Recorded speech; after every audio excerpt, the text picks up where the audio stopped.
On the morning Nancy Guthrie was taken from her Tucson home, her Ring camera went dark. 41 minutes later, her pacemaker disconnected from its monitoring system. 41 minutes. That window, between the moment someone disabled her security and the moment her heart monitor went silent, is the most important piece of evidence in this entire case. And it tells us far more about who took her than you might think. Because here's what didn't happen in those 41 minutes. Nothing was stolen. No valuables were taken. No signs of a burglary. No forced entry into a safe. No ransacked rooms. But there was blood at the front door. And when investigators returned to that house this week, FBI, homicide detectives, unmarked SUVs pulling directly into the garage so cameras couldn't see who was inside, it became clear that they are no longer just looking for Nancy Guthrie. They're building a profile of someone whose motive has nothing to do with an 84-year-old woman in Tucson and everything to do with her daughter. 25 days in, a theory is forming that reframes everything about this case. It's being called the Savannah Stalker theory. And if investigators are right, what happened inside that house wasn't a kidnapping in the traditional sense. It was a message. The question is, to whom and why? Let's break it down. Before I get into the full breakdown, I want to ask you something. If you're the kind of person who follows cases like this closely, not for the spectacle, not for the drama, but because you genuinely care about the people at the center of these stories, then this channel was built for you. We go deeper than the headlines. We look at the forensics, the psychology, the questions that nobody else is asking. So if that's what you're here for, subscribe. Hit the bell. Because when a case like this breaks open, and they do break open, I want you to hear it from us first. Not 6 hours later, scrolling through your feed, wondering what you missed. And do me a favor, drop your city and your time zone in the comments right now. I'm serious. I want to know where you're watching from and when you're watching, because I'm building a publishing schedule around you. If you're in London, if you're in Lagos, if you're in Los Angeles, I want to know. So when something breaks on this case or any other, the video is already there waiting for you. Like this video so more people can find it. Share it with someone who's been following the Guthrie case. And let's get into it. Day 25. And for the first time in weeks, there was significant activity at Nancy Guthrie's home. FBI agents, confirmed on scene, alongside Pima County homicide detectives. Multiple darkly tinted SUVs arriving in what looked less like a routine check and more like a coordinated operation. Now, the timing here is something I want you to sit with for a moment. This visit happened one day after Savannah Guthrie publicly posted a $1 million reward for information leading to her mother's safe return. One day. Whether that's a coincidence or a catalyst, I'll let you draw your own conclusions. But this was the most investigative activity at the house in weeks, and it landed right on the heels of that announcement. What investigators did when they got there is telling. They weren't just walking the property. They went straight to the front entrance, the area where the blood was found. They examined it closely. Then they moved methodically along the sides of the house, then to the back, then to the area near the guest house. They were retracing something, not searching randomly, retracing, but the moment that stood out most, the one that raises the most questions, happened at the garage. A black SUV arrived at the property. The garage door opened. The SUV drove directly inside. The door closed behind it. Investigators who had been outside then went into the garage as well. And then, when the SUV eventually came back out, it left in a convoy with the other vehicles. They moved fast, and the windows were tinted dark enough that, even up close, you couldn't see who was inside. So the question becomes, who was in that vehicle? And why did they not want anyone to see them entering the house? There are a few possibilities, and I want to lay them out, honestly, without pretending to know which one is correct. It could have been a family member, someone who didn't want their face on camera, with dozens of media crews set up on the street. That's understandable, but a full convoy escort for a family visit is unusual. It could have been a key witness being brought back to the scene for a walkthrough. That's a standard investigative technique. You bring someone to the location to reconstruct events, jog their memory, confirm or contradict their account. If that's what this was, it suggests investigators have someone in mind. Someone who's been inside that house before. Or, and this is the possibility that carries the most weight, it could have been someone directly connected to the investigation whose identity is being actively protected. Someone whose face, if it became public, could compromise the case. I don't know which of those is true. None of us do yet. But the fact that investigators went to this length to shield whoever was in that vehicle, that tells you something about where this investigation is heading. But here's the thing. The house visit, as dramatic as it looked, isn't actually the most significant development from day 25. What's more revealing is where else investigators have been going. Not to the house, not to the neighborhood, but to the places where Savannah Guthrie was seen publicly with her mother in the months before the abduction. And what that tells us about who they think they're looking for changes the entire shape of this case. Several months before Nancy was taken, Savannah Guthrie came home to Tucson. She did a segment for the Today Show, a kind of homecoming piece. She visited childhood spots. She went to her favorite restaurants, and her mother was with her for much of it. One of those stops was a well-known Mexican restaurant in downtown Tucson. And since Nancy's disappearance, FBI agents have gone back to that restaurant. They've spoken to the staff. They've asked very specific questions. Not about Nancy, about Savannah. Zero? Was anyone watching her too closely? Did anyone give off unusual energy? Was there anyone in the restaurant or nearby who seemed fixated on her? Not as a casual fan, but as someone whose attention felt wrong? That detail should stop you cold, because it means the FBI is not retracing Nancy's movements. They're retracing Savannah's. And when you combine that with everything else we know, it starts to form a picture. Nothing was taken from the home. This wasn't a burglary. The suspect was photographed at the property on a previous day, meaning they conducted surveillance in advance. This wasn't impulsive. The suspect's appearance, their gait, clothing, the distinctive eyebrows visible in the surveillance footage, suggests someone who wasn't trying to be invisible, but also wasn't professionally trained. Not a career criminal. Not someone who's done this before. And then there's the 41-minute window. A burglar doesn't spend 41 minutes inside a home. A kidnapper who has a vehicle and an exit plan doesn't spend 41 minutes.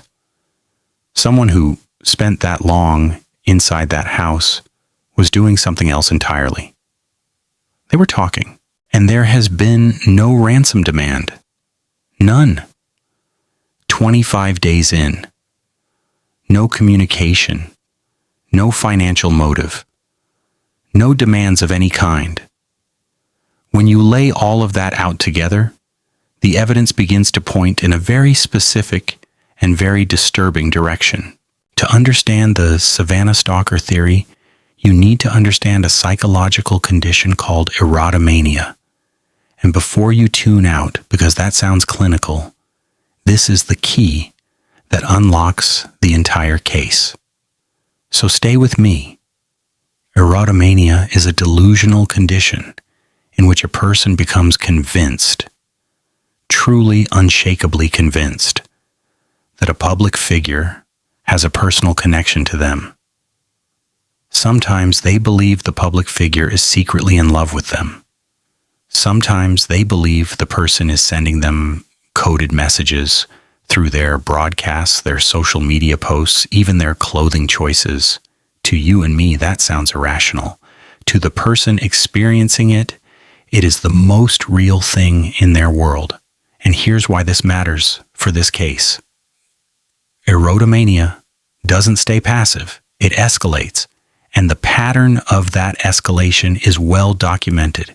It starts with passive consumption, watching every broadcast, every appearance, every interview.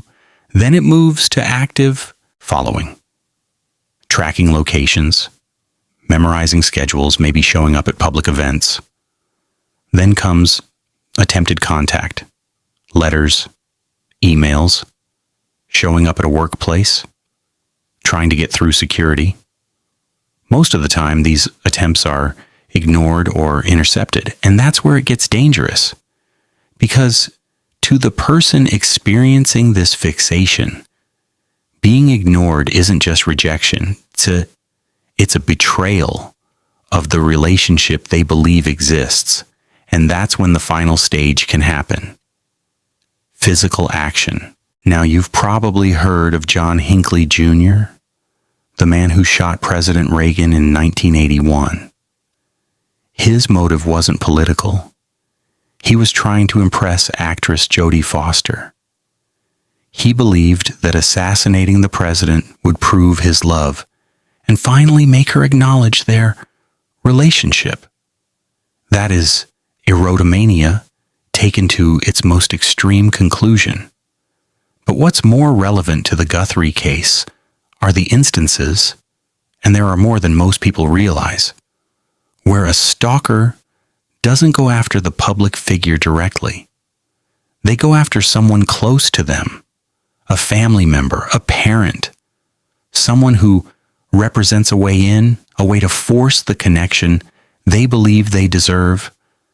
Think about what that means in the context of this case. If someone was fixated on Savannah Guthrie, someone who appears on national television every morning, who has a massive public profile, who would be virtually impossible to get close to in New York, but whose 84-year-old mother lives alone in a quiet neighborhood in Tucson, that's not just a theory, that's a profile. Now I want you to look at something with fresh eyes. Savannah Guthrie has released several video appeals since her mother's disappearance. And the tone of those videos is remarkable. And I don't mean that lightly. She isn't angry. She isn't demanding. She isn't threatening consequences. In every video, her tone is gentle, almost understanding. She speaks as though she's trying to reach one specific person, not the public, not law enforcement, not the media, one person. And she speaks to that person with empathy. When you first watch those videos, you might think, that's just a grieving daughter trying not to provoke whoever has her mother. And that's partly true. But there's something else going on. The FBI is helping her make those videos. This isn't a woman sitting alone with her phone, pouring her heart out.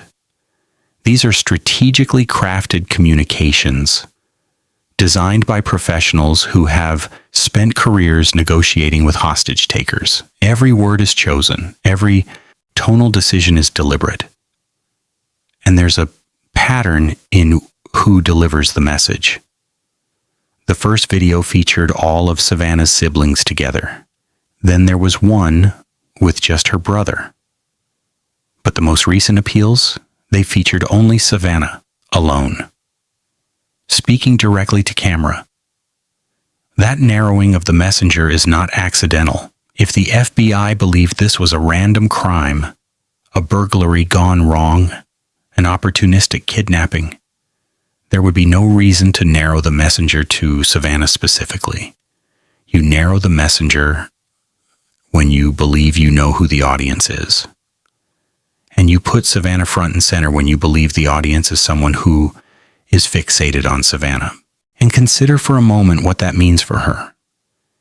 If this theory is correct, if her mother was taken by someone obsessed with her, then Savannah Guthrie is living with the knowledge that her career, her fame, the thing she's built her professional life around, is the reason her mother is gone.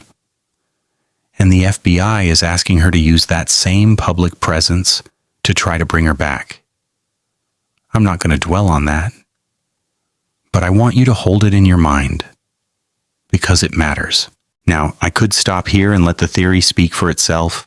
A lot of channels would, but that's not what we do here. Because a theory is only as strong as its weakest point, and you deserve to know where the gaps are. There is no confirmed stalker. As of day 25, no individual has been publicly identified, named, or charged. The FBI has not made a public statement endorsing this theory specifically. There is no public evidence, none, of threatening communications sent to Savannah Guthrie prior to the abduction. It's likely those records are sealed as part of the investigation. But we don't have them, and without them, the stalker theory is an inference, not a fact. It's also worth noting that erotomania-driven abductions where the target's family member is taken instead of the fixation target themselves are extremely rare. They exist in the literature, but they are statistical outliers. Most stalker escalations go directly at the person they're obsessed with. And there are alternative explanations. This could be someone Nancy knew personally. Someone from her life in Tucson, a neighbor, an acquaintance, someone with a grievance that has nothing to do with Savannah.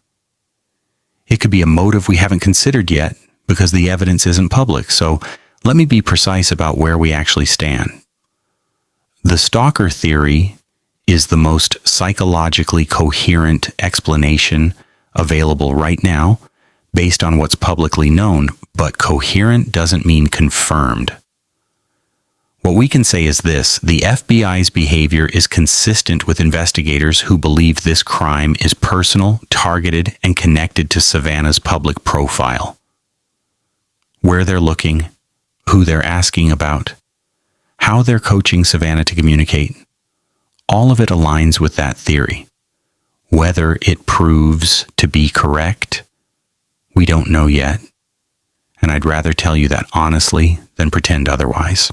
So let's go back inside that 41-minute window, not to speculate wildly, but to walk through what the available evidence actually tells us about what may have happened inside that house. Start at the beginning. The Ring camera goes dark. Now, how it was disabled matters. If it was disabled remotely, that implies technical knowledge and possible prior access to the home's network. If it was disabled physically, someone covering or disconnecting the device, that implies the person was already at the door and knew where the camera was. And if they knew where it was, they'd likely been there before, which we know they had, because one of the surveillance images released by law enforcement was captured on a previous day. This person had been to the property before. They had scouted it. So the camera goes dark. And then, the blood at the front door. This suggests a confrontation happened early. Very early. Possibly the moment of entry. Nancy Guthrie is 84 years old. She has mobility issues. If someone entered her home uninvited, her instinct would have been confusion, then fear, then resistance. And if the stalker theory holds, there's a devastating irony here, because the person entering may not have expected resistance at all. In their mind, they might have expected to be welcomed, or at least understood.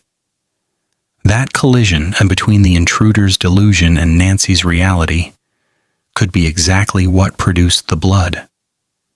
When the fantasy met a frightened woman who had no idea who they were or what they wanted. And then, 41 minutes.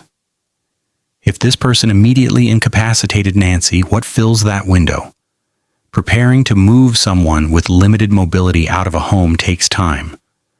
But 41 minutes is a long time for logistics alone.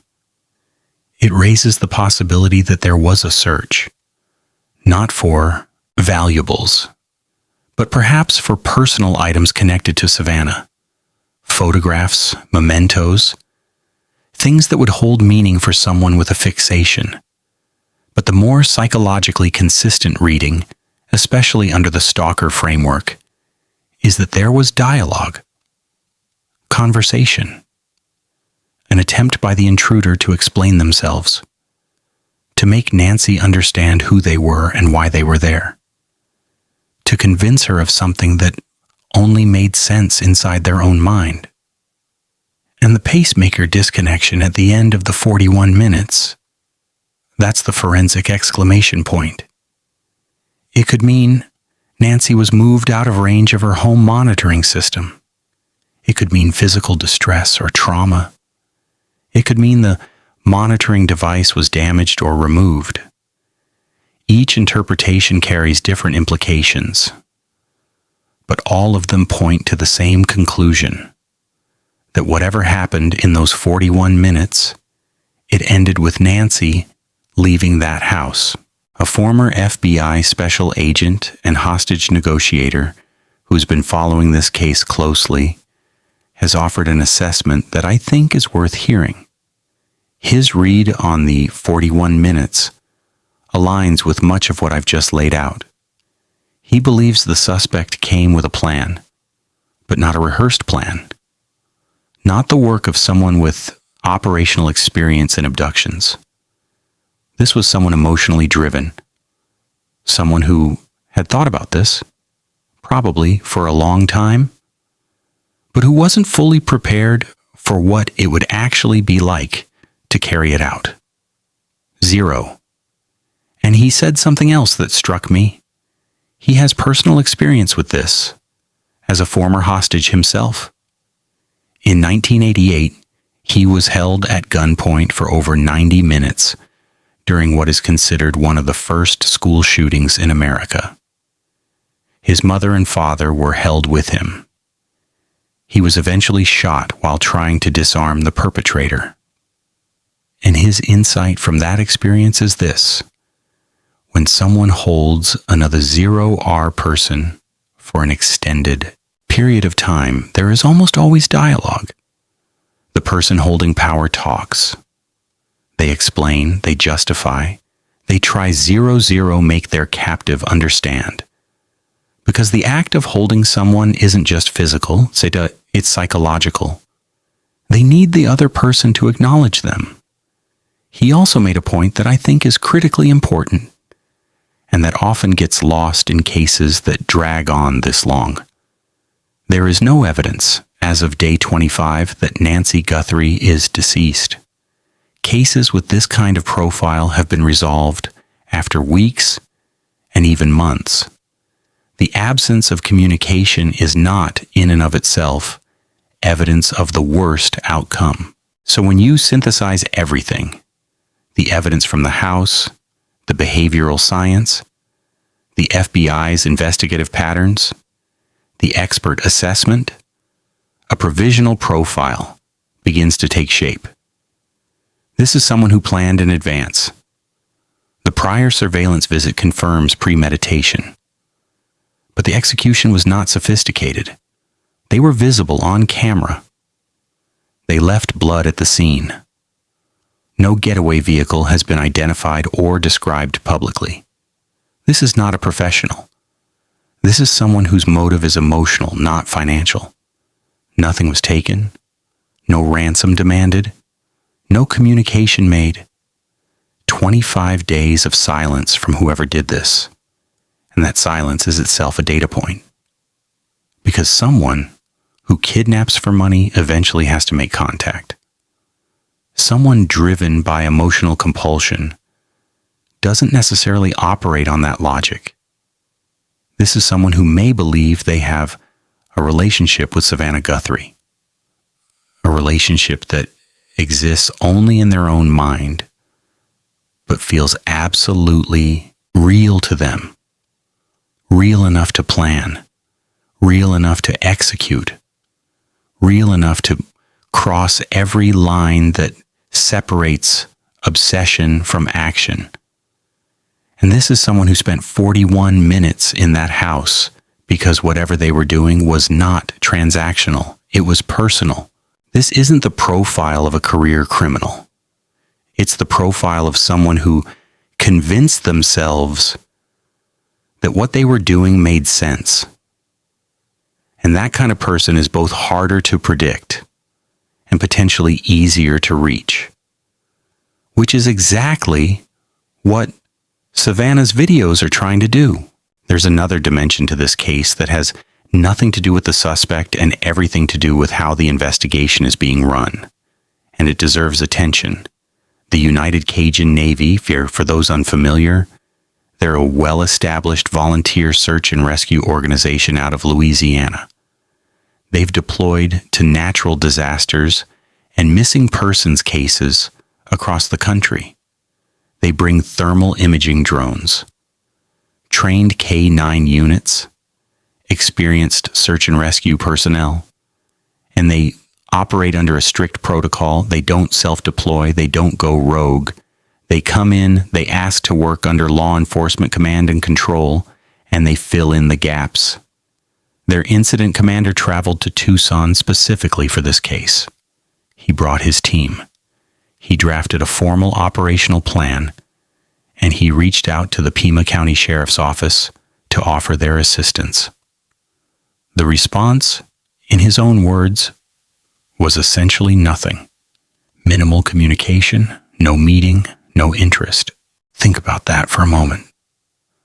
25 days into a case with no public leads, no suspect identification, no confirmed sighting of the victim. An 84-year-old woman is missing, and the sheriff's office will not sit down for a 15-minute meeting with a professional search organization that is volunteering to help for free. Now, there are several ways to interpret this, and I want to be fair to all of them. Possibility 1. The sheriff's office has investigative reasons to decline outside assistance. Maybe they've already searched the areas where a ground search would be relevant. Maybe they have intelligence about Nancy's likely location that they can't share publicly. If that's the case, a simple acknowledgement, even something as basic as "thank you, but we have this covered," would be standard. That communication didn't happen. Possibility 2. Jurisdictional resistance. This is well documented in high-profile cases. Some law enforcement agencies resist outside involvement because accepting help can be perceived, internally or publicly, as an admission that they can't handle the case. It's ego, it's institutional culture, and it has in past cases cost critical time.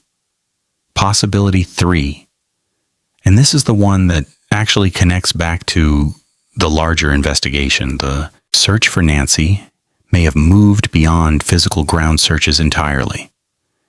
If the FBI and local detectives now believe that this is a stalker-driven abduction with a specific psychological profile, then sending volunteer teams to comb fields and drainage ditches isn't where the case is being worked. The case is being worked through digital forensics, communication records, behavioral analysis, and intelligence gathering. And if that's true, ground searches aren't just unnecessary, they could be counterproductive if they spook someone. The FBI is already watching. I'm not going to tell you which of those is the right answer. You can decide for yourself. But the optics, at minimum, are difficult. And there's one more piece of this. In the last 24 hours, a new ordinance has been implemented in Nancy's neighborhood. Vehicles can no longer be parked anywhere in the surrounding area. A $250 fine for anyone who does. The practical effect is that media crews who have been camped outside the house, keeping this story in the public eye for 25 days, are being forced out. The neighbors?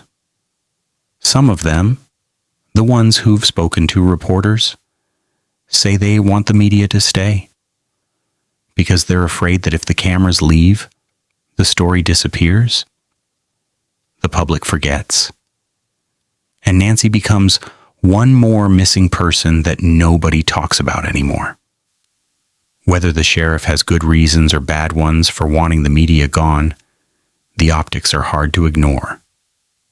In the same week that Savannah Guthrie puts up $1 million reward to keep this case alive, the local authorities are making moves that could let it fade from public view. Make of that what you will. So where does this case go from here? There are several threads that the next days and weeks will either answer or deepen. First, the FBI has almost certainly been working through Savannah Guthrie's contact history for weeks now. Emails, fan mail, social media messages, records from public appearances and events. The question is whether they've identified specific individuals who fit the stalker profile. People who escalated, people who showed up more than once, people who crossed the line from fan to fixation. We don't know the answer to that yet. But that is the work that is being done behind closed doors. Second, what happened inside the house during this week's investigator visit?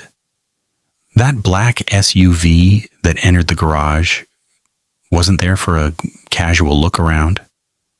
Something was being brought in or taken out, or someone was being given access to the house away from cameras. That detail will matter when this case eventually comes to resolution. Third, the institutional standoff between the sheriff's office and outside organizations. Will the Cajun Navy eventually get a meeting? Will other volunteer groups be welcomed? Or will the investigation remain a closed operation with no outside input? The answer to that question affects not just this case, but public confidence in the investigation. And fourth, the $1 million reward. In hostage negotiation psychology, financial incentives can shake loose information from people on the periphery of the suspect's life. Friends, co-workers, neighbors, family members, people who've noticed unusual behavior but haven't connected it to this case. The first 7 to 10 days after a major reward announcement are historically the most productive window for generating actionable tips. We are inside that window right now. On day 25, this investigation is shifting. The FBI is no longer just looking for where Nancy Guthrie is. They're building a case around who took her and what drove them to do it. The Savannah Stalker theory may be right, it may not be. But what's clear is that this case is more psychologically complex than it appeared in the first week. And the people working it know that. So if you're watching this and you recognize something, the gait, the build, the eyebrows from that surveillance footage, or if someone in your life has been behaving strangely, obsessively, if they've had unexplained absences around the time Nancy disappeared, If they've shown an unusual fixation on a public figure that's gone beyond what feels normal, that is the call the FBI is waiting for. The tip line number is on your screen right now. One call. That's all it might take. And we'll be here, covering every development, asking the questions that need to be asked, until Nancy Guthrie comes home. If you want the full background on this case from the very beginning, everything we know, everything that's happened, that video is right here. And if you haven't done it yet, drop your city and your time zone in the comments. I'm building a notification schedule so that when this case breaks, you're the first to know. I'll see you on the next one.